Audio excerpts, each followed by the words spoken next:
வியூவர்ஸ்க்கு வந்து முக்கியமான ஒரு விஷயம் சொல்லணும்னு நினைச்சேன். அதாவது ஷேக் வெல் பிஃபோர் யூஸ் சொல்லுவாங்க. இப்போ வந்து shake is always well during use அப்படின்னா கிரிக் ஷேக் உங்களுக்கு இன்ஃபர்மேஷன் வந்திருக்கும் இல்லையா? டிப் ஆஃப் நீங்க தான் கண்டுபிடிச்சிருவீங்க. கிரிக் ஷேக்ல உங்களுக்கு இங்கிலீஷ் ஸ்டஃப் நிறைய வரப்போகுது இல்லையா? So we are all looking forward to your viewership and to your views on Crick Shake. Please do subscribe to Crick Shake. இன்ட்ரெஸ்டிங்கான விஷயங்கள் கிரிக்கெட்ல நாங்க பேசுற இங்கிலீஷ் இதை விட காமெடியா இருக்கும். Please watch. Welcome to Baski's RRR. வணக்கம் சார். எஸ் பாஸ், வெல்கமிங் கலக்கநாடி fans to RRR. Right sir, சூப்பர்பான ஒரு மேட்ச்சு. டிஸ்பிளே ஆஃப் 6-4 சொல்லி இந்த ஜிடி வந்துட்டாங்கனாலே ஒரு செம்ம டிஸ்பிளே. கூட SRH வேற. எப்படி இருந்துச்சு சார் இன்னைக்கு மேட்ச்? ஜிடினா grand trunk. So GT too fast for Hyderabad express. அது இன்னைக்கு ப்ரூவ் ஆச்சு. அண்ட் பேட் கமெண்ட்ஸ் கிட்ட எனக்கு ஒரே ஒரு விஷயம் தான் கேட்கணும். எப்படியும் நீங்க வந்து கண்டென்ஷன்ல இல்ல, டாப் 4க்கு இல்ல, நீங்க டாஸ் ஜெயிச்சாச்சு.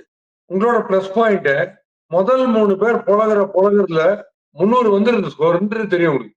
நீங்க 6 ஹிட்டிங் கெப்பாசிட்டி அப்படி இருக்கு. எது இப்ப போலீங்க இதுல சேஸ் பண்ணி என்ன ப்ரூவ் பண்ண போறீங்க? எனக்கு ஒண்ணுமே புரியல. அது ஒரு பக்கம் கேப்டன்சில. இன்னொன்னு அவருடைய போலிங்ல அவர் ஆக்சுவலா குட் லெங்த் ஹிட் பண்ணுவார் பயங்கரமா. ரொம்ப டஃபா இருக்குவார் பேட்டிங். அவர் இன்னைக்கு டிரைவுக்கு போட்டுருக்காரு. டிரைவபிள் லெங்த் இன்னைக்கு போடுறாரு. அது 2. 3வது இவர் எதுக்கு பேட்டிங்ல ஒளியிறாருன்னு தெரியல.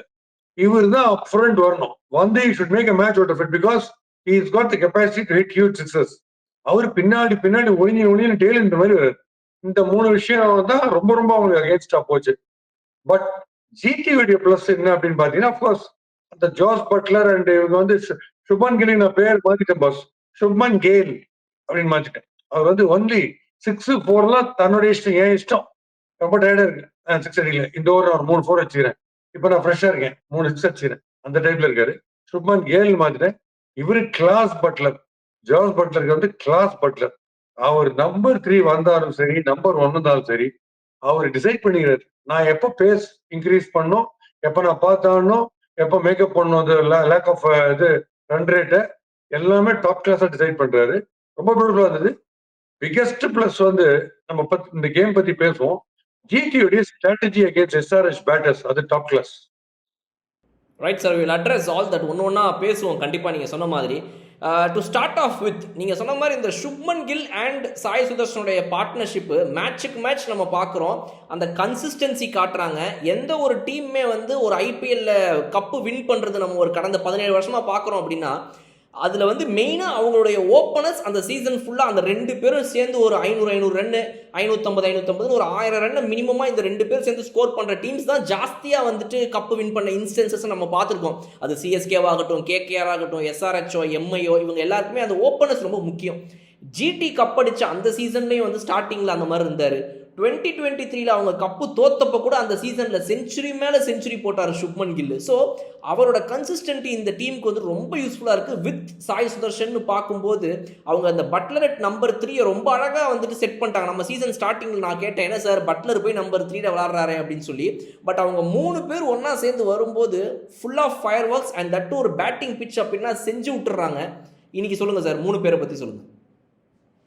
SRH வந்து அவங்களுடைய 3 லெஃப்ட் ஹேண்டர்ஸ் நாக்ஸ் எப்பவும் இருக்கும்ல, ஆரம்பத்துல வச்சு வாங்குவாங்கல்ல, அதே மிரர் இமேஜ் அவங்க பாக்குற மாதிரி இருந்தது அவங்களுக்கு. ஏன்னா அந்த முதல் 3 பேர் அதே மாதிரி அங்க ஜிடில அந்த மாதிரி அடிக்கிறாங்க. அண்ட் உங்களுக்கு சுப்மன் கில் அண்ட் நம்ம சாய் சுதர்ஷன் கம்பைன் ஆகும்போது 2 பேரும் ஸ்ட்ரைக் ரேட் வந்து அப் பண்ணினே போறாங்க every over. Suppose Sai Sudharsan ஒரு ஓவர் ரன் ரேட் கொஞ்சம் ஸ்ட்ரைக் ரேட் கம்மியாச்சுன்னா இவர் 2 6 வச்சு காம்பன்சேட் பண்ணிடுறாரு. ஒருவேளை சுப்மன் கில் சரியா மாட்டலன்னா சாய் சுதர்ஷன் காம்பன்சேட் பண்ணிடுறாரு. ஸோ அந்த மாதிரி காம்ப்ளிமெண்ட் பண்றாங்க. ஸோ அப்படி பிரமாதமா அமைஞ்சு போச்சு அவங்களுக்கு பேர். ஸோ அது வந்து ஒரு ஃபண்டாஸ்டிக் ஃபவுண்டேஷன். அடுத்த ஒரு ஜாஸ் பட்லர் இருக்காரு. அவர் நீங்க 14ல எங்கிட்ட கொடுத்தீங்கன்னா பர் ஓவர்னு அதை நான் 16 ஆகிறேன்னு போறாரு. அவர் எப்படி அப்டேட், ஏன்னா இந்த சம் ஆஃப் தி ஸ்ட்ரோக் பிளேயர்ஸ்ல டெக்னிக்கலி நீங்க பாத்தீங்கன்னா இன்ட்ரெஸ்டிங்கா ஒரு விஷயம் உங்களுக்கு சொல்றேன். சுப்மன் கில் வந்து நான் எப்பயுமே சொல்ல ரொம்ப பேக் லிஃப்ட் எடுக்க மாட்டேன் அக்ராஸ் ஆடுறதுக்கு. இப்ப நீங்க பாத்தீங்கன்னா நான் இப்ப லெஃப்ட்ல காட்டுறேன், அப்பதான் உங்களுக்கு ஆடியன்ஸ்க்கு ரைட்ல தெரியும். இப்படி ஆடினாருன்னா ஷார்ட் பால பேட் பின்னாலாம் போடுறது இல்ல, அப்படியே டென்னிஸ்ல வந்து ஸ்மாஷ் பண்ண மாட்டாங்க அக்ராஸ் நெட், டேபிள் டென்னிஸ் அப்படியே அடிப்பாங்கல்ல, அந்த மாதிரி அப்படியே அடிக்கிறது. அது ஒண்ணு புதுசா நீ கவனிச்சேன். எஸ்பெஷலி ஸ்பின்னர்ஸா இருக்கட்டும், இல்ல ஃபாஸ்ட் பாலர் ஷார்ட் பால் போட்டா துளி கூட. அதனால என்ன ஆகுது, ரொம்ப குட் லென்த் பால் மேல வருதுன்னா அது போறோம், ஷார்ட் பால் வந்து நல்ல பவர்ஃபுல் அடிச்சிடலாம். அந்த மாதிரி ஒரு புது டெக்னிக் ஒண்ணு ஷார்ட் பால கவுண்டர் பண்றதுக்கு. அவரு இவரு நம்ம ஜார்ஜ் பட்லர் நீங்க பாத்தீங்கன்னா, ஜார்ஜ் பட்லர் இந்த just short of line class அடிக்கிற மாதிரி ஜஸ்ட் ஷார்ட் ஆஃப் லைன்ல வந்து இல்ல பேக் ஃபுட்டுக்கு போக வேண்டிய அவசியமே இல்லாம எந்த அளவுக்கு பவர் அடிச்சா எந்த ஸ்டாண்ட்ல எந்த படிக்கட்டுல போய் பால் விழும் அப்படின்ற அளவுக்கு ஒரு கால்குலேட் பண்ணி அடிக்கிறார் சிக்ஸஸ். அது அவுட்ஸ்டாண்டிங். அண்ட் இந்த school play is bloody brilliant. Once stump out நவுந்தாருன்னா 9 out of 10 occasions கண்டிப்பா சிக்ஸ் தான். இஸ் ஏபிள் டு ஸ்பாட் எது ஃபாஸ்டஸ்ட் டெலிவரி அதுக்காண்டி போயிட்டு அப்படி அடிக்கணும். ஸோ இதெல்லாம் டெக்னிக்கலி அவங்க ரொம்ப பிரில்லியண்டா பண்ணாங்க. அவுட்ஸ்டாண்டிங்கா பண்ணாங்க. ஜிடியோட மற்ற டீமை கம்பேர் பண்ணும்போது ஜிடியில் 3 பேரும் டாப் ஹிட்டர்ஸ், 3 பேருமே டாப் 3மே டெக்னிக்கலி வெரி வெரி ஸ்ட்ராங்ன்றது அவங்களுக்கு இருக்கிற மிகப்பெரிய ப்ளஸ் பாயிண்ட். பிகாஸ் பிளைண்ட் ஹிட்டிங்கோ இல்லை பிளைண்டாக ஷியர் பவரில் மட்டுமே சிக்ஸ் அடிக்கிறதுன்றதை தாண்டி 3 பேருமே ரொம்ப டெக்னிக்கலாக எந்த இடத்த ஃபீல்டை டைசெக்ட் பண்ணி எங்கே ஆடலாம் அப்படின்றத பார்த்து ஆடுறது வந்துட்டு மிகப்பெரிய ப்ளஸ் பாயிண்ட் ஆகுது சார். பிகாஸ் நீங்கள் சொன்ன மாதிரி எப்போ வேணாலும் they can go into the shell, எப்போ வேணாலும் தே கேன் கம் அவுட்ன்றது வந்துட்டு இது மாதிரி ஒரு பாசிட்டிவ் எந்த டீமுக்கு கிடைக்கும் அப்படின்னு நம்ம சொல்ல முடியாது. ஃபார் எக்ஸாம்பிள் சுப்மன் கில் வந்து அப்படி ஆஃப் த டோஸ் அடிச்சார்னா 200% இந்த மிட் விக்கெட்டுக்கு லாங்காலும் நடுவில் இருக்கிற கேப்ல தான் போகுது. இஸ் சோ கிளியர் எங்க அடிக்கணுன்றது. சாய் சுதர்ஷனே ஆன் த ரைஸ் இப்ப போர்ஸ் பண்றதெல்லாம் பாத்தீங்கன்னா கரெக்டா கேப்ஸ்ல அடிக்கிறாரு. முன்ன ஃபீல்டருக்கு அடிப்பாரு. ஒரே ஒரு விஷயம் அவர் ஒர்க் பண்ண வேண்டிய ஒரு விஷயம் என்னன்னா, நான் ரிப்பீட்டடா இப்ப இல்ல டிஎன்பிஎல்னு சொல்லிட்டு இருக்கேன், ஸ்கொயர் கட் போகும்போது இல்ல பவுன்ஸை கரெக்டா கேஜே பண்ண மாட்டேறாரு. ஏன்னா டிஎன்பிஎல்ல டீப் பாயிண்ட்ல அவுட், ஸ்கொயர் கட்ல ஏற்கனவே ஒரு மேட்ச் அவுட் ஆகிறத பார்த்தேன். இன்னைக்கும் திருப்பி ஸ்கொயர் கட் போய் தான் காட் பெயின். ஸோ அவர் அவுட்டா தான் இருந்தா அந்த ஒரு ஷாட்ல அவர் அவுட் ஆறாரு. அதை தான் அவர் கொஞ்சம் கரெக்ட் பண்ணிக்கணும்னு நான் நினைக்கிறேன். பட் அவருடைய ஸ்ட்ரைக் ரேட்டை பிரில்லியண்டா இம்ப்ரூவ் பண்ணிட்டு எந்த கேப்ஸ்ல அடிச்சா கரெக்டா 4 or 6 ஓவர்ன்றத கரெக்டா கண்டுபிடிச்சாரு. ரொம்ப பியூட்டிஃபுல்லா இருந்தது. அது ஒரு பெரிய பிளஸ். சார் தேங்காவை பற்றி பேசினா சட்னியை பற்றி பேசணும், கோயிலை பற்றி பேசினா சாமியை பற்றி பேசணுங்கிற மாதிரி இந்த பேட்டிங்கை பற்றி பேசினா பவுலிங் போட்ட ஷமியை பற்றி பேசியே ஆகணும். இந்த டாப் 3 எந்த அளவுக்கு டெக்னிக்கலி ஸ்ட்ராங்கோ அவங்களுக்கு கொஞ்சம் கூட சளைச்சவங்க இல்லைன்னு சொல்லி இந்த டாப் 3 பவுலர்ஸ் இந்த பக்கம் பவர் பிளேல போடக்கூடிய அவங்களுடைய பவுலர்ஸு சார் நீங்கள் ரொம்ப டெக்னிக்கலி ஸ்ட்ராங் தான், நீங்கள் கஷ்டமாக போட்டாலே அடிப்பீங்க, பட் நாங்கள் கஷ்டப்பட்டுலாம் போட மாட்டோம் அப்படின்னு சொல்லி ரொம்ப சாதாரணமாக ஒரு லென்த்து பால் அழகாக போட்டு அடி வாங்குறதுக்கு மாதிரி போடுறாங்க. ஸோ டெல்ஸ் த ஆடியன்ஸ் என்ன மாதிரி டெக்னிக்கலி இவங்களுடைய இந்த பவுலிங் ரொம்ப எஸ்ஆர்ஹெச்க்கு இந்த வருஷம் வீக்காக இருக்குதுன்றதை சொல்லுங்கள் சார். எஸ்ஆர்ஹெச்க்கு வந்து டிபெண்டபிளா ஒரே ஒரு ஸ்பின்னர் தான், அந்த ஜீஷான் ஒருத்தர் தான் போடுறாரு. வேற அவங்க லெஃப்ட் ஆர்ம் ஸ்பின்னர்ஸ் இல்லை. அது ஒரு மைனஸ். ஜீஷானே நீ கொஞ்சம் ஏர்லியா தான் கொண்டு வந்துருக்கணும், ஒரு வழி கிடையாது. ஏன்னா ஒரு விஷயம் நல்லாவே தெரிஞ்சுக்கணும், கோயிங் வந்து 11 runs 12 runs per over opener அடிச்சுட்டு போயிட்டு இருக்கு நோ லாஸ்டர் கேலப்பிங் வேற லெவல்லன்னா ஒரே வழி ஸ்லோ பவுலரை கொண்டு வந்தாதான் உண்டு. ஓடி வந்து இந்த மோஹித் சர்மா மாதிரி மெதுவா போடுறதோ இல்ல மத்வால் மாதிரி நார்மல் மீடியம் பேஸ்ல கரெக்டா யார்கர் போடுறவங்களோ இல்ல டாப் ப்ரையாரிட்டி டாஸ் பண்ணி போடுற ஸ்பின்னர் தான் வரணும். அப்பதான் மிஸ்டேக் பண்ணுவாங்க. ஏன்னா அந்த அடிக்கிற வெறி வந்து எப்படி இருக்கும்னா, ஃபாஸ்டா போட போட பேட்ல கரெக்டா பட்டுனே இருக்கும். ஸ்லோவா போடும்போது மட்டும் மைண்ட்ல நிறைய ஆப்ஷன்ஸ் போகும். லாஃப்ட் ஷாட் போலாமா, ஸ்வீப் அடிச்சிடலாமா, தள்ளிட்டு ஒரு ரன் ஓடலாமா, ஃபுல் டாஸ் எடுத்து அடிக்கலாமான்னு உங்க மைண்ட்ல நிறைய ப்ரையாரிட்டிஸ் போகும்போது நீங்க தப்பு நிறைய பண்ணுவீங்க. அப்போ ஃபாஸ்ட் பவுலிங் உங்களுக்கு டைம் ரொம்ப கம்மி திங்க் பண்றதுக்கு, டக்குன்னு ஆண்டுவீங்க ஒரு ஸ்ட்ரோக. ஸ்பின்ல நிறைய யோசிப்பீங்க. அதனால ஸ்பின்னை தான் கொண்டு வந்தாங்க பவர் பிளேல, அவங்க அது கொண்டுல அந்த ரீச்சான முதலே கொண்டு வந்துருக்கலாம். ஸோ அவர் நல்லா தான் போடுறாரு. அவர் நல்லா போடுறாரு. இன்னும் ஒண்ணு ஆடுறவங்க அதை விட டெரிஃபிக் ஆடுறாங்க. எக்ஸ்ட்ராடனரி டெக்னிக்கலி டெம்பரமெண்டலி ரெண்டுத்துலயுமே பிரில்லியண்டா இருக்காங்க ஜிடி பேட்டர்ஸ். அது and coming to the ploy the strategy sketch ஒன்று போட்டாங்க பாருங்க ஹைதராபாத் பேட்டர்ஸ்க்கு. என்னன்னா நான் உனக்கு சொன்னேன்ல, இந்த ஹைதராபாத் பேட்டர்ஸ்க்கு மட்டும் இந்த முதல் 3 பேருக்கு ரன் கெட்டிங்க கொஞ்சம் டிஃபிகல்ட் ஆக்கிட்டீங்கன்னு வச்சுங்க, முதல் ஒரு 1.5 ஓவருக்கு போறோம், ஒரு 9-10 பாலுக்கு அவங்களோட ரன் ரேட் வந்து மிஞ்சி போனா 12 or 15 runs தான் வருது அப்படின்ற மாதிரி நீங்க பண்ணிட்டீங்கன்னா பேனிக் ஆயிடுறாங்க. நான் பார்த்தேன். அவங்களுக்கு வந்து நீங்க என்ன பண்ணணும், அவங்க நல்லா செட் ஆகிறதுக்கு ஃபாஸ்டா ஓடி வந்து wide of the stumps, left handers 3 பேர் இருக்காங்க டாப் 3ல, அவங்களுக்கு வைட் ஆஃப் த ஸ்டம்ப்ஸ் நீங்க வைட் ஆஃப் த ஸ்டம்ப்ஸ் போட்டீங்கன்னா ஒரே இடத்துல காலை வச்சு சீவினே இருப்பாங்க. ஓகே, அதுல டெக்னிக்கல் வீக்னஸ் கம்மியா இருக்கிறது அபிஷேக் சர்மா தான். அவரால் 360 டிகிரிஸ் அடிக்க முடியுது. நான் சொல்றது மீதி 2 பேர். So away from the body of ஸ்டம்ப்ல போட்டீங்கன்னா வச்சு வாங்கிடுறாங்க. இந்த தடவை என்ன பண்ணிட்டாங்க நீங்க கவனிச்சிருந்தீங்கன்னா, சிராஜ்ல ஆரம்பிச்சு கரெக்டா டிராவிஸ் ஹெட்டுக்கு ஸ்ட்ரெயிட் ஆன் த லெக். நான் உங்களுக்கு சொல்ல தெரியுமா, டிராவிஸ் ஹெட்டா இருக்கட்டும், சுனில் நரேனா இருக்கட்டும், நேரம் காலில் போடணும். சுனில் நாராயணோட இன்னும் கொஞ்சம் குவிக் டிராவல்ஸ் தவிர, பட் ஒரு பால் என்ன பண்ணாரு, சிராஜ் இறங்கி வந்தார் அடிக்கிறதுக்கு. கரெக்டா அவர் காலிலேயே போட்டார். திருப்பி டிஃபென்ஸ் ஆடி அவர் திருப்பி போலர்கிட்டே அடிச்சார். இது நிக்கோலஸ் புரான்ட்ட நடக்காது, ஒரு டீகாக் கிட்ட நடக்காது, அப்படியே அடிப்பாங்க தூக்கி. அதுதான் சொல்றேன். சோ இந்த 3 லெஃப்ட் ஹேண்டர்ஸ்க்கு என்ன பண்ணணும், நேரம் காலிலேயே தான் போட்டுருக்கணும். மிஞ்சி போனா ராங்கா ஒரு ஒரு எஃபர்ட்லெஸ்ஸா ஒரு ஷாட் அடிச்சு டீப் ஸ்கொயர்ல அவுட் ஆகும். அந்த மாதிரி தான் நீங்க டீப் இண்டிவிஜுவல் 2 பேர் out, 2 high catch. Rashid Khan கேட்சை பத்தி உங்களுக்கு சொல்லணும். ரஷீத் கானுக்கு டிஃபிகல்ட்டான கேட்ச் வந்து ஈஸியா பிடிச்சிருவாரு. ஏன்னா தப்பான்னு ஸ்பிரிண்டர் மாதிரி ஓடுவாரு.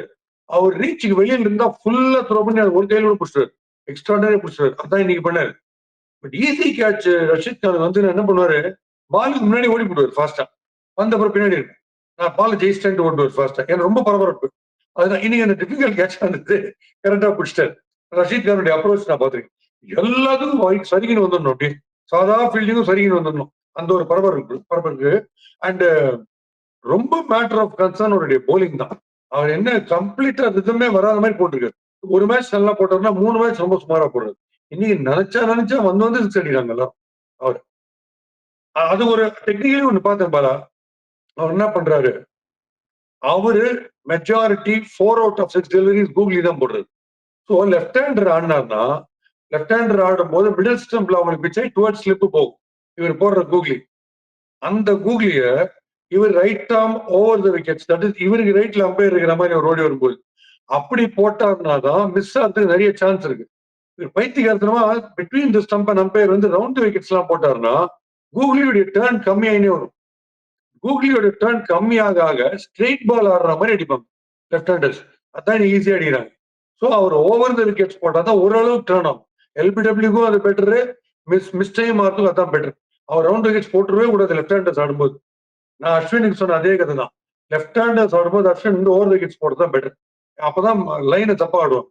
அவரை இதெல்லாம் கொஞ்சம் ஒர்க் பண்ணலாம்னு நினைக்கிறேன். ஏன்னா ஒரு மேட்ச் ரொம்ப பிரமாதமா போடுறத பார்த்தோம் ரஷீத் கான், பழைய ஃபார்மா இருந்தது. But too much of inconsistent short ball, ரொம்ப க்ளோஸ் பால், அந்த மாதிரிலாம் அந்த ஒரு டிஃபரன்ஸ் பால். சார் இப்போ ஃபீல்டிங் பற்றி சொன்னீங்க. I want to ask you about Pat Cummins high catch. ஏன்னா பேட் கமின்ஸ் வந்து சேஃபஸ்ட் பேர் ஆஃப் ஹேண்ட்ஸுங்கிற மாதிரி ஒரு நல்ல அவ்வளோ பெரிய கை. Because the Australians have big hands. இப்போ அவ்வளோ பெரிய கை இருக்கும் அவங்களுக்கு, நல்லா டால் ஃபிங்கர்ஸ், நல்லா அந்த மாதிரி. அவர் அந்த கேட்சை வந்து கொஞ்சம் மிஸ்ஜட்ஜ் பண்ணி சுற்றி ராட்டம் ஓடிட்டு இருந்தார், அப்புறம் தான் கீழே போட்டார். ஸோ அந்த கேட்ச் மிஸ் கேட்ச் பற்றி சொல்லுங்கள் சார். ஸோ கேட்சிங் வரும். என்ன விஷயம்னா, இப்போ நான் பிடிக்கிறேன், இப்படி க்ளோஸ் டு த ஜஸ்ட் இப்படி பிடிக்கிறேன்னு வச்சுக்கோ, இது normal Indian style. High catch மேலேருந்து வருது இப்படி. இப்ப இங்க இன்வேரியபிளி நான் கேட்ச் விடுறவங்க எல்லாரும் எங்க பாக்குறேன்னா, இப்ப ஃபார் எக்ஸாம்பிள் இஷாந்த் சர்மா விடுறது பாத்தீங்கன்னா ஹை கேட்ச் மேல போயிட்டு டைம் இருக்கு. பட் இவங்களுடைய மைண்ட்ல இவங்களுடைய இல்யூஷன் எப்படி இருக்குன்னா, பால் நம்ம ஜஸ்ட் ஸ்ட்ரைட் வருது நினைச்சு இப்படி வச்சுருக்காங்க கையை. அப்புறம் கிட்டக்க போக போக பார்த்தா அது எங்கேயோ தள்ளி வருது. அதுக்கப்புறம் இப்படி போய் விட்டு கைக்கு வெளியில, ரீச்சுக்கு வெளியில விழுது பால். ஸோ அது விண்டுல ஸ்லோவா இருந்தா பால், இல்ல அவங்க சரியா ஜட்ஜ் பண்ணலான்றது தெரியல எனக்கு. இங்கேன்னு பார்க்கும்போது தெரிய மாட்டேங்குது அந்த லைட்ஸ்ல. ஸோ டார்க் ஸ்கைல இருந்து திடீர்னு லைட்டுக்கு பால், அந்த ஒயிட் பால் வரதுனால கூட இருக்கலாம், அந்த விசிபிலிட்டி ப்ராப்ளம் இருக்கலாம். ஆஸ்திரேலியன்ஸ் ஜென்ரலா என்ன பண்ணுவாங்க, இப்படிதான் பிடிப்பாங்க. இப்படி தட் இஸ் அவங்களுடைய பாம், இந்த பாம் வந்து ஃபேசிங் யூ, அப்படிதான் பிடிப்பாங்க கேட்ச். அது எப்போ சேஃப்னா, ஓவர் ஹெட்டா மேல ஃபுல் ஸ்பீட் போது பாருங்க, தலைக்கு மேல போகும்போது இப்படி பிடிக்கிறது தான் பெஸ்ட். இப்படி பிடிக்க முடியாது, விரல் போடும். இப்படிதான் நீங்க பிடிச்சானோம். பட் ஃபேஸுக்கு நேரம் வர அளவுக்கு கூட இப்படி பிடிக்கலாம். செஸ்ட் ஹைட் வருது, நீங்க போய் இப்படி பிடிச்சீங்கன்னா அது ரொம்ப டேஞ்சர். இந்த இடத்துல போன்ல பட்டுக்கும், அது ஒரு டேஞ்சர் இருக்கு. பட் இன்னைக்கு பேட் கமின்ஸ் வந்து அவர் தனக்கிட்டக்கே வந்து ரொம்ப ஈஸியா நினைச்சாரு இப்படி பிடிச்சிடலாம். பட் விண்ட்லயே என்ன தெரியல, அவரை தாண்டி போயிருந்தது பின்னாடி. அதனால அவர் கம்ப்ளீட் ஹைட் பின்னாடி ஸ்ட்ரெச் பண்ணி உடம்ப ஆர்ச் பண்ணி இவ்வளவு தூரம் போட்டார் பின்னாடி. அதையும் மீறி கையில போட்டு பின்னாடி போயிடுச்சு. ஸோ ஜட்ஜ் பண்ணல சரியா. அவர் ஃபேண்டாஸ்டிக்கா பிடிப்பாரு catches, no doubt about it. Markram எடுத்துக்கோங்க, ரபடா எடுத்துக்கோங்க, ஜடேஜா, ரெய்னா, இவங்க எல்லாம் எக்ஸ்ட்ராடனரி எக்ஸ்பர்ட்ஸ் ஹை கேட்ச் பிடிக்கிறதுல. அபிஷேக் சர்மா கூட பியூட்டிஃபுல்லா பிடிக்கிறது, எந்த கேட்ச் வந்தாலும் லவ்லியா பிடிக்கிறது. பட் இது எரர் இன் ஜட்மெண்ட் தான், தன்னை தாண்டி போயிடுச்சு பால். நம்ம ஜென்ரலா இந்தியன் ஃபீல்டர்ஸ் எங்க விடுறாங்கன்னா, பந்து கிட்ட வந்ததான் நினைச்சுன்னு இருக்காங்க. ஆனா பந்து அவங்களை விட்டு அவையே ட்ரிஃப்ட் ஆகுது. அதனாலதான் நான் முன்ன தினேஷ் கார்த்திக் ஒரு டெமான்ஸ்ட்ரேட் பண்ணி சொன்னேன். If you don't mind I just tell you, high catch நான் ஒரு 100 பிடிப்பேன் டெய்லி. அதனால சொல்றேன், நீங்க போய் பவுண்டரி கிட்ட நின்ன உடனே புல்ல கொஞ்சம் உருவி இப்படி போட்டு பாத்துருங்க. அந்த புல் எந்த பக்கம் பறகுதுன்னு பாருங்க. டுவர்ட்ஸ் யூ பறகுதா, சைட்ல பறகுதா, இல்ல அவே ஃப்ரம் யூ பறகுதா. சப்போஸ் புல் உங்க பக்கம் பறகுது அப்படின்னா உங்களுக்கு லாங் ஆன்ல பிரச்சனையே கிடையாது. நீங்க வந்து மிஸ்லீட் ஆகவே மாட்டீங்க. அப்படி அடிச்சு தூக்கி அடிச்ச உடனே நீங்க அங்கேயே நிக்கலாம். காத்துல வாரின்னு உங்கள்ட்ட வரும். ஏன்னா விண்ட் இந்த பக்கம் டுவர்ட்ஸ் யூ. பட் எது ரொம்ப டேஞ்சர்னா, உங்களுக்கு அவேயா புல்லு பறந்ததுன்னா, பால் உங்ககிட்ட வராம இருக்கும். இப்படி பிடிச்சுட்டு இருப்பீங்க. திடீர்னு அங்க போடும். அந்த அப்படி போயிடும் அகைன்ஸ்ட் ரன்ல. அது மட்டும் தான் கொஞ்சம் கேர்ஃபுல்லா இருக்கணும்னு சொன்னா தேங்க் பண்ணாரு. நான் அனுப்பிச்சிருந்தேன் அவருக்கு. சார் இன்னைக்கு இந்த ஒரு ரன் அவுட் ஒரு கன்ஃபியூஷனிங்கான ஒரு ரன் அவுட் நடந்துச்சு ஃபர்ஸ்ட் இன்னிங்ஸில். சுப்மன் கில் வந்து ஸ்ட்ரெச் பண்ணி உள்ளே வந்து பண்ணப்ப கீப்பர் எஸ்ஆர்ஹெச்லேருந்து வந்து அவரோட க்ளவ் பட்டு இவர் ரன் அவுட் ஆனாரா இல்லை பால் பட்டு ரன் அவுட் ஆச்சான்னு ஒரு பெரிய ஒரு கன்ஃபியூஷன். வெளியே போயிட்டு நம்ம சுப்மன் கில்லாம் வந்து என்ன எனக்கு புரியலை, டென்ஷன் ஆயிருவேன் அப்படின்னு சொல்லி வெளியே பவுண்டரி அம்பையர்கிட்ட போயிட்டு ஆயா உள்ள 2 அம்பையர் இருந்தாங்க அவங்களெல்லாம் விட்டு வெளியே வந்து என்கிட்ட கேட்குறிய நான் என்ன பண்றது அப்படின்னு அந்த அம்பையர்னால ஒரு சின்ன ஒரு இது போயிட்டு இருந்துச்சு. ஸோ அந்த விக்கெட் பத்தி நீங்க என்ன நினைக்கிறீங்க? இப்போ நீங்க வந்து லைட் எரியறது வந்து பெரிய இண்டிகேட்டர் கிடையாது. லைட் எரியும். பெயில்ஸ் டிஸ்லாட்ஜ் ஆனதான் அவுட். பெயில் ஸ்டம்ப் ஏரியால டிஸ்லாட்ஜ் ஆனும். பட் இந்த கீப்பர் பிடிச்சிட்டு பால கீப்பிங் கிளவுஸ் அப்படி அடிக்கும் போது பால் கையை விட்டு போயிடுச்சு. பால் கையை விட்டு போனது லைட் எரியல எதுவுமே ஆகல. கொஞ்சம் பால் கையை விட்டு ரீச் அவுட் போகும்போது கிளவ் பட்டுது ஸ்டம்ப்ல. அப்போ பெயில் டிஸ்லாட்ஜ் ஆச்சு. இப்ப அவருக்கு என்னன்னா control he was not at all in control of the ball. But வெறும் நீங்க எப்படி டிசைட் பண்ணீங்க அப்படின்றது கேக்குறது. அது வந்து ரொம்ப பெரிய டிபேட்டபிள் பாயிண்ட் தான் அது. அது unless absolute close up full ஜூமிங்ல போயிட்டு எவ்ரி மில்லிமீட்டருக்கு பார்த்தா தான் தெரியும். எவ்ரி நானோ செகண்டுக்கு பார்த்தா தான் அது தெரியும். அது ரொம்ப டூபியஸ் சிஸ்டமா மாறிடுச்சு. அது ஒன்றும் பண்ண முடியாது. இந்த மாதிரி ஒரு டவுட் இருக்கிற சிச்சுவேஷன் இட் ஆல்வேஸ் கோஸ் இந்த ஃபேவர் ஆஃப் பேட்ஸ்மேன் தான் நம்ம கிரிக்கெட்டை எப்பவுமே பார்க்கும்போது இல்லையா சார்? இந்த மாதிரி ரன் அவுட்ல கூட அந்த மாதிரி ஃபேவர் அவர் கொடுத்துருந்துருக்கலாம் இல்லையா? Run out normally benefit of doubt in favour of பேட்டர்ஸ்னுவாங்க.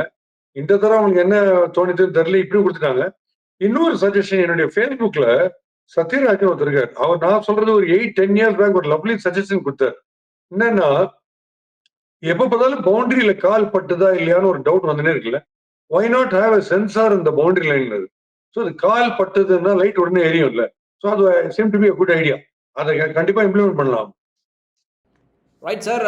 Before we go to SRH உடைய அந்த இன்னிங்ஸ்க்கு பேட்டிங் சொதப்பலை பற்றி பேசுறதுக்கு முன்னாடி இந்த ஜிடியோடைய பேட்ஸ்மேன் வருஷம் அவங்களுடைய டீம் ஃபார்ம் ஆன டைம்லேருந்து நம்ம பார்க்குறது என்ன அப்படின்னா ஒரே ஒரு ஓவரோ 2 ஓவர் பாக்கி இருக்கும்போது உங்களுடைய செட் பேட்ஸ்மேன் அவுட் ஆனால் கூட அதுலேருந்து ஒரு பெரிய ஃபம்பிளை பார்க்காத ஒரு டீம் அப்படின்னா அது ஜிடின்னு சொல்லலாம். அவங்களுடைய ஷாருக் கானாக இருக்கட்டும், அவங்களுடைய இப்போ இருக்கிற தெவாட்டியாவாக இருக்கட்டும், இல்லை யாராக இருந்தாலுமே அந்த கடைசியில் அந்த ரஷீத் கானாக இருக்கட்டும், யார் வந்தாங்கனாலுமே அவங்களால ஒரு மினிமமான ஒரு 6 or 4 எங்கேயாவது ஃப்ளாஷ் பண்ணி அடிச்சு வாங்கி கொடுத்துருவாங்க. அதை எப்போவுமே கன்சிஸ்டண்டாக பண்ணுற டீம்ஸில் ஓரளவுக்கு ஃபெயிலியர் கம்மினா அது ஜிடின்னு சொல்லலாம். நம்ம அதை பற்றி சொல்லுங்கள் சார். வந்து இன்னைக்கு நான் பார்த்த ஆர்டர்ல கூட ஓப்பனிங் ஃபவுண்டேஷன் டெரிஃபிக்கா செட் பண்ணி 11-12 இருக்கும்போது வாஷிங்டன் சுந்தர் என்பது பேசபிள் இல்ல. சப்போஸிங் ஒரு விக்கெட் விழுந்துச்சு 8 or 9 இருக்கு ஓப்பனிங்ல முதல் 6 ஓவர்லன்னா அப்ப வாஷிங்டன் சுந்தர் வந்து அவருடைய இம்ப்ரூவைசேஷன் அழகா சூட் ஆகுது. ஏன்னா கிளைட் இப்படி போய் கிளைட் பண்றாரு, ஓவர் கவர்ஸ் அடிக்கிறாரு. இப்ப என்ன ஆகுது, ஃபுல் லஸ்டி ஹீட்டிங் வந்து அவரே பண்ண வேண்டியிருக்கு 12-13 ஓவர்ல வரும்போது when the score is 120-130. அந்த மாதிரி சமயத்துல ஷாருக் கான் பெட்டர்னு தோணுது எனக்கு. ஏன்னா ஷாருக் கான் வந்து லஸ்டி ஹீட்டிங் ரொம்ப பிரமாதமாகும். நீங்க மெதுவா போட்டா கூட அவருடைய பவர் ஹீட்டிங்ல ஸ்டேடியத்தை விட்டு வெளில வச்சுருவாரு. அந்த மாதிரி ஸ்டேஜஸ்ல மட்டும் ஷாருக்கை ஃப்ரண்ட்ல அமிச்சுட்டு வாஷிங்டன் அப்புறம் அனுப்பலாம். டெவோட்டியாக்கு என்ன பொறுத்த வரைக்கும் அவருடைய style of batting last 3 overs தான். அது என்ன டவுன் என்ன ஸ்கோரா இருந்தாலுமே அவரை பேடு கட்டி ரெடியா இருக்கு சொல்லிட்டு உடனே போக சொல்லிடணும். ஏன்னா அவரு டக்கு டக்கு டக்கு டக்குன்னு ஒரு குயிக்கா ஒரு 6 அவருக்கு செட்டில் ஆக வேண்டிய அவசியமே கிடையாது. ஸோ அதுதான் அவருக்கு. பட் ஓவரால் ஜிடியுடைய சைக்காலஜி பாத்தீங்கன்னா ஜிடி டீமுடைய ஃபார்மேஷன் அண்ட் சைக்காலஜி கிட்டத்தட்ட வெஸ்ட் இண்டீஸ்க்கு மாதிரி தான்.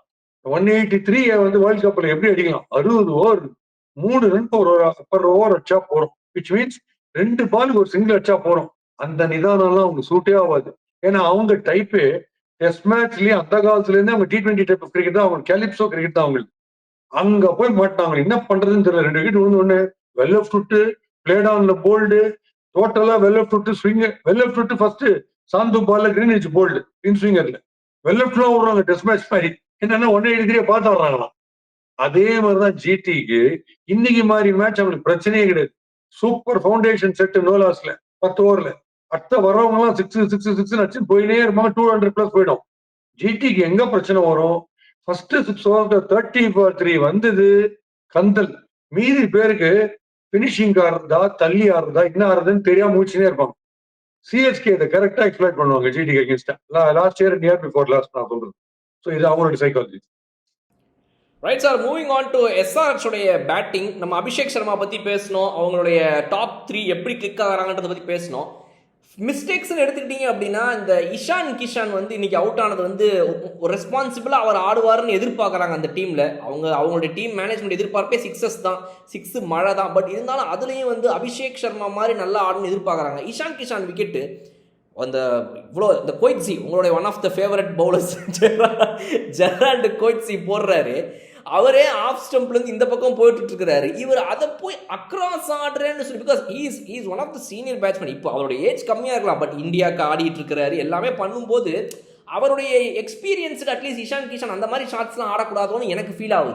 ஒரு ரைட் ஹேண்ட் பவுலரை இவ்வளோ தூரமாக வைடு போகிறத போய் அக்ராஸ் ஆடுறேன்னு சொல்லி அது தேர்ட் மேனில் எட்ஜ் ஆகி கேட்சுக்கு போகுது. So Ishan Kishan's irresponsible shot. Ishan கிஷனுக்கு வந்து பேட்ல பால் பட்டுனே இருக்கணும்.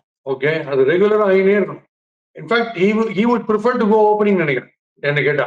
ஏன்னா அவருக்கு நம்பர் 3 வரும்போது எந்த ஸ்டேஜ்ல அவருக்கு பேட்டிங் வருதுன்றதே அவருக்கு தெரியல. ஆனா அவர் வந்து ரொம்ப இன்ஸ்டிங்க்டிவா கிரிக்கெட் ஆடுறவர் தான். அக்ராஸ் ஆட ரொம்ப பிடிக்கும். புல் அண்ட் ஹுக்கு அது ஆடுறதுக்கு ரொம்ப பிடிக்கும்.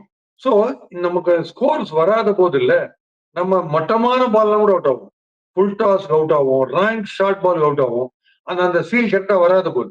இதுக்கு தான் நான் சொல்லுவேன், ரசல் மாதிரி பிளேயர்ஸ்லாம் அவங்க ஃபீல் கொடுத்துனே இருக்கணும் பேட்ல. அது வராத போது நீங்க பாத்தீங்கன்னா கேவலமா ரசல் போய் கூகுள் டிஃபென்ஸ் ஆடி போல்ட் ஆகிட்டு போவார். என்ன பண்ணி சுத்தி முடிச்சு அவரே பார்ப்பார் அவுட் ஆடுது. அதனால அவங்க அந்த பேட்ல அந்த ஃபீல் கிடைச்சுனே இருக்கணும். அது அவர் கிடைக்கல, அந்த ரிதம் இன்னும் வரல. அதனால அவர் டோட்டலா வேஸ்ட் பண்ணினே இருக்காரு. ஒவ்வொரு தடவையும் வேஸ்ட் பண்றாரு தன்னுடைய நம்பர் 3 ஸ்லாட்டை. சார், இன்னைக்கு ஒரு 10 ஓவர்ஸ் வர வரைக்கும் இவங்களுடைய இந்த சேஸ்ல வந்து விக்கெட் ஒரு 2 விக்கெட் விட்டுருந்தாலும் கூட அட்லீஸ்ட் ஒரு 9 ரன்ஸ் ஓவர் மாதிரி அடிச்சுட்டு தான் வந்தாங்க. இவங்களுடைய ஃபயர் பவருக்கு இவங்க நினைச்சா லாஸ்ட் 10 ஓவர்ஸ்ல கேபிட்டலைஸ் பண்ணணும். இந்த டாப் 3ல அட்லீஸ்ட் இந்த அபிஷேக் சர்மா ஒருத்தர் தான் இன்னைக்கு மேட்ச்ல விளையாடினாரு. சரி, ஓகே, டிராவிஸ் ஹெட் விளையாடல, சரி இஷான் கிஷான் விளையாடல.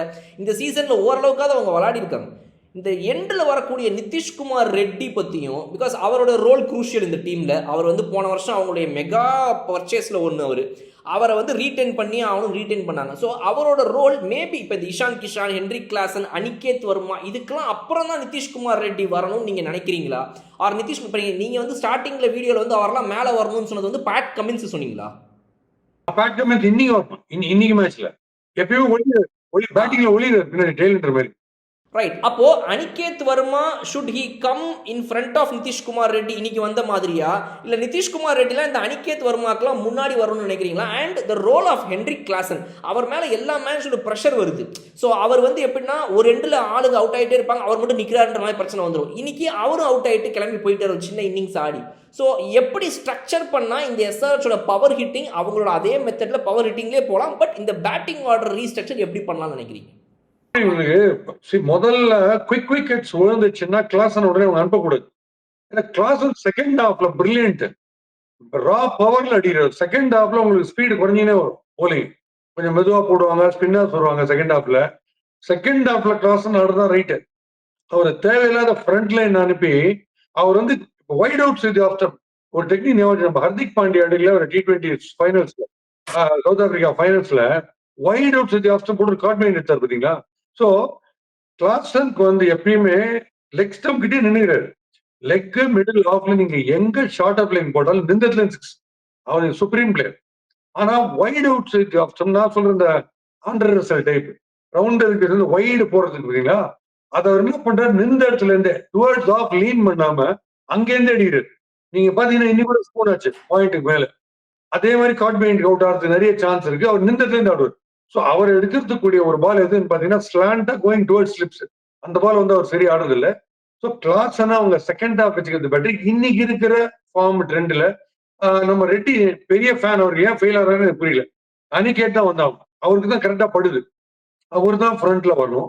But leading from the front பார்க்கும்போது எப்படி நமக்கு ஸ்கோப்பே இல்லைன்னு இன்னைக்கு கமெண்ட்ஸ் வந்து it's great captain and it's a massive hitter.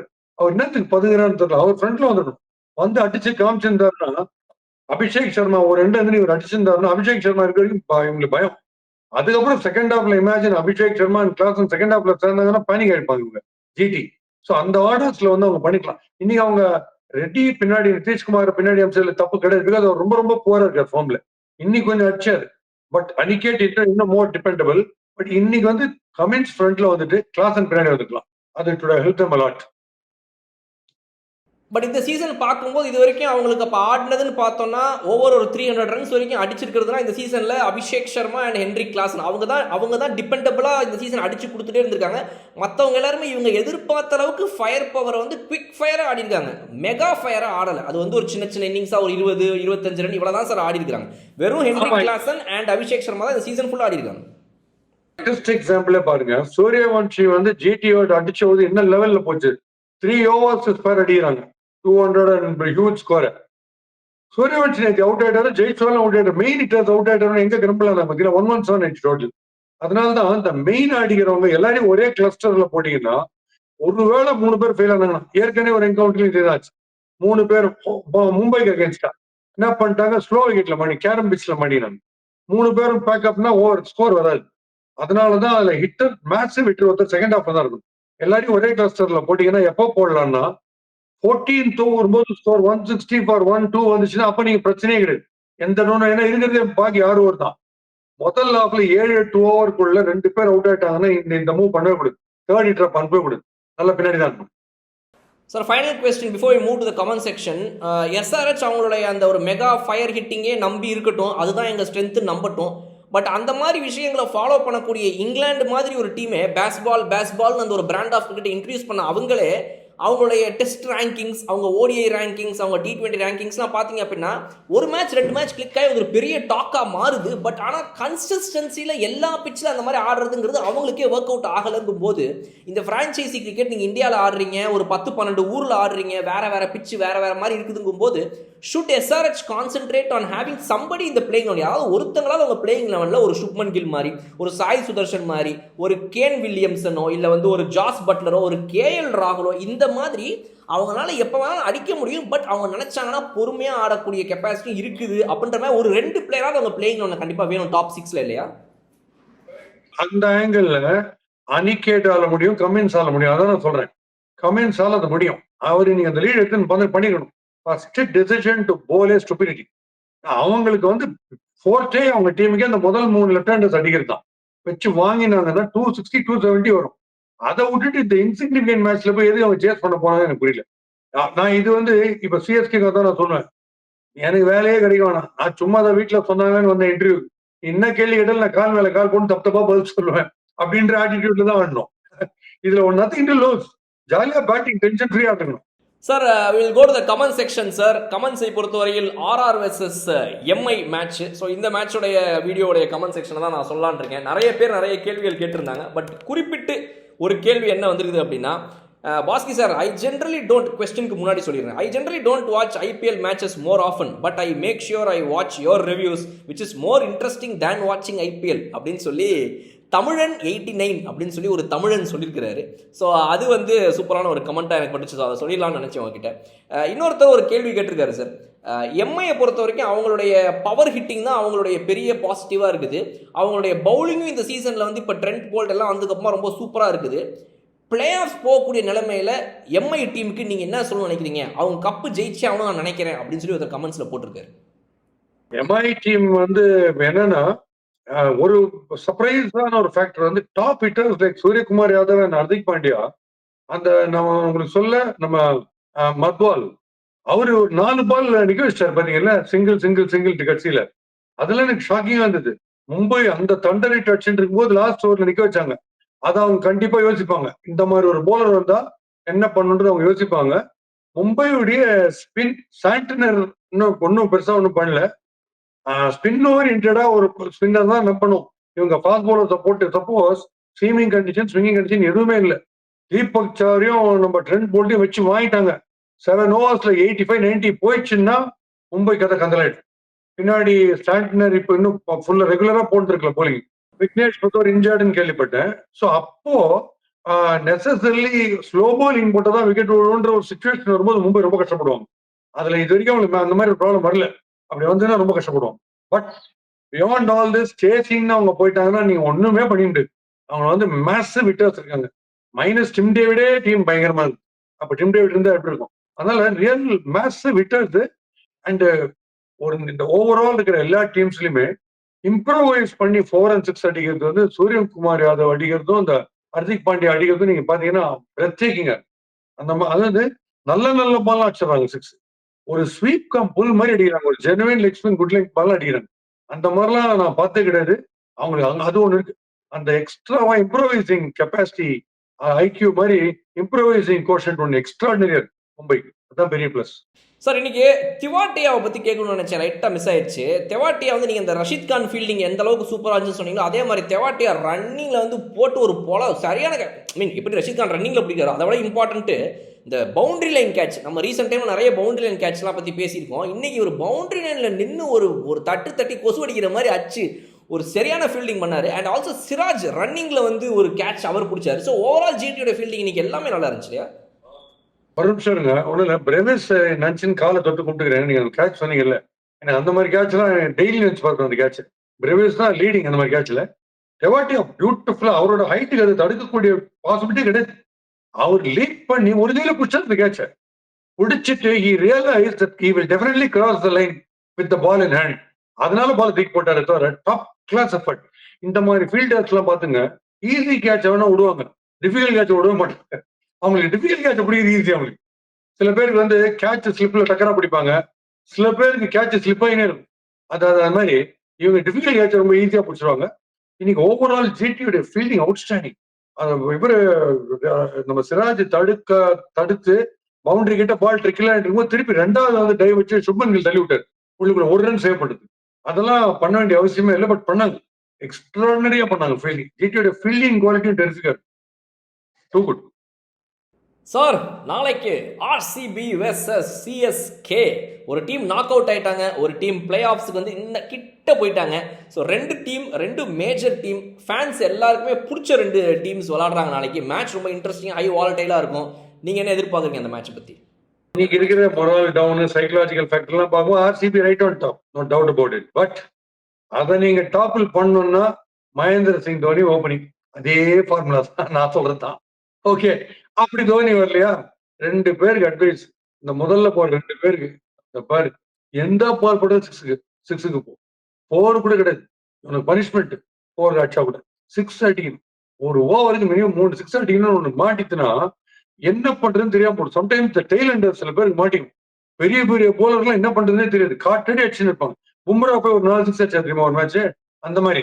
So ஒரே பாலிசி என்ன, எங்களுக்கு சான்ஸே இல்லை, உங்களுக்கு கடைசியில் கொஞ்சம் கண்ணில் வரல விட்டு ஆடுறேன்னா நேரம் எல்லா பிளேயரும் 6 8 ஆடணும். நீங்க திருப்பி அடிச்சுக்கணும். நாங்க 300 அடிக்கிறோம், நீங்க 2 overs 305 or 2-3 நீங்க அடிச்சுங்க, அது உங்களுக்கு இருக்கு. உங்களை ஓட விடணும் அவ்வளவு. ஏன்னா இப்ப நம்மளால மேக்ஸிமம் முடிஞ்சது பெருகிற பொசிஷன்ல தான். அதாவது இன்டர்வியூல ஆன்சர் பத்தி எனக்கு கவலையே கிடையாது, எனக்கு கொஸ்டினே தெரியாது. நம்ம கமல் பேசுற டைலாக் அந்த மாதிரி எனக்கு தான் கேள்வியே தெரியல. அந்த மாதிரி போயிட்டு இந்தியாவுடைய கேபிட்டல் என்னன்னா Australia, India is my country, Australia is my another country, அந்த மாதிரி ஏதாவது வளரிட்டு வர மாதிரி அந்த ஆட்டிடியூட்ல போகணுன்றேன். ஸோ இது ஒரு பக்கம். ஃபைனலா முடியும் போது நம்மள இந்த தமாஷான விஷயங்கள் இருக்கு பாருங்க. அதுல 2 ஜோக் உங்களுக்கு சொல்லணும். ஜோஃப்ரா ஆர்ச்சர் வந்து என்ன பண்ணிக்கலாம், நேற்று ஏதோ ஸ்டில்ஸ் எடுக்கணும்னு கேட்டுருக்காங்க. எவ்வளவோ கேட்டாங்க, அவர் நகையெல்லாம் போட்டுட்டு ஸ்மைல் பண்ணுங்க, ஸ்மைலே வரல. அதுக்கப்புறம் என்ன பண்ணிட்டாங்க, சார் சும்மா ஒரு போலிங் நீங்க போடுற மாதிரி யோசிங்க, அப்படி டம்னு ஒரு 2 பேர் 6 அடிக்கிற மாதிரி ஒரு ஆக்ஷன் காமிச்சாங்க பாருங்க. ஐயே சிரிச்சுக்கிறேன். இந்த 6 போடுற அவர் கல்வி முன்னாடி வந்த உடனே சிரிப்பு அவருக்கு ஆட்டோமேட்டிக்கா வந்துருது. அது ஒண்ணு. அடுத்த விஷயம் என்னன்னா, இந்த சேவாக், கம்பீர், அப்புறம் நம்ம வேற யாரு, ஹர்பஜன் சிங், அகர்கர். சேவாக், கம்பீர், ஹர்பஜன் சிங், அகர்கர் 4 பேர் 4-man army, always anti Mahendra Singh Dhoni. நீங்க பாத்துருப்பீங்க. பட் இப்ப அவங்க ஒரு ஃபார்முலா வச்சிருக்காங்க. யோகராஜ் 5 பேர் இருக்காங்க, 5 வச்சுப்போம். அதுல ஒரு 4 பேர் ரொம்ப ஆக்டிவா கமெண்ட் அடிச்சுக்கினே இருக்காங்க சோசியல் மீடியால. அந்த 4 பேர் என்ன பண்றாங்க, மண்டே, வென்ஸ்டே, ஃப்ரைடே நம்ம தோனியை திட்டணும். டியூஸ்டே, தர்ஸ்டே, சாட்டர்டே கொஞ்சம் பாராட்டணும் லைட்டா, பாக்கி இஸ் அல்டிமேட் அப்படின்னு பாராட்டணும். சண்டே வந்து உட்காந்து நம்ம எல்லாம் யோசிக்கணும் எப்படி திட்டலான்ட்டு. பட் அவரு தோனி 7 நாள் இல்ல, அடுத்த 700 நாளைக்கும் இவங்க என்ன பேசுறாங்க காலையிலே விடாச்சு. அவர் எல்லாம் தோல்ல கை போட்டு சிரிச்சுனே இருப்பார். இதுதான் 2 பேருக்கு வித்தியாசம். ஜாலியா சிரிச்சு பேசிட்டு இருப்பாரு, நம்ம எல்லாம் தலையை சொல்லி இருப்போம். இவ்வளவு திட்டாங்க இவ்வளவு சிரிச்சிருக்காரு. அங்கதான் தோனி திருப்பி நான் உனக்கு பேசவே மாட்டேன், ஏன்னா நீ பேசுறதோட உனக்கு நான் திருப்பி நான் பேசுற அளவு கூட உனக்கு தகுதி கிடையாதுன்றதை ப்ரூவ் பண்ணிக்கிட்டே இருப்பாரு. அதுல எனக்கு ரொம்ப பிடிக்கும். அந்த ஆட்டிடியூட்ல எனக்கு தோனி ரொம்ப பிடிக்கும். Right sir, super. நாளைக்கு பார்ப்போம் ஆர்சிபி வர்சஸ் சிஎஸ்கே வெற்றி எந்த பக்கம் போக போகுது, எவ்வளோ இன்ட்ரெஸ்டிங்காக மேட்ச் போக போகுது அப்படின்னு. பிகாஸ் இது வந்து ஒரு சின்ன ground, high scoring Chinnasamy. So அதை வந்து ரெண்டு டீம் ஒரு 200+ ஸ்கோர் அடிச்சு அப்புறம் யார் வேணா ஜெயிக்கட்டும். அந்த மாதிரி ஒரு இன்ட்ரெஸ்டிங் மேட்ச் ஆடியன்ஸ் ரெண்டு டீமுக்கு கொடுப்பாங்க அப்படின்றதான் வந்து நான் எதிர்பார்க்குறேன். Let's wait and watch, will see on the other. Dhoni எப்படி போன் எடுக்க மாட்டாருன்னு பேசுறாங்க. தோனி பக்கத்துல யார் இருப்பாங்கன்னு பார்த்து அட்லீஸ்ட் சாட்சி நம்பராவது வாங்கி நான் ஒரு போனை பேசி தயவுசெய்து அவர்கிட்ட ஓப்பனிங் வர சொல்லுங்க, நாளைக்கு எங்களை பார்க்கணும் அதை அப்படின்னு சொல்லிட்டு போறேன். Let's hope for some fantastic entertainment fireworks and of course lot of fun on our RRR.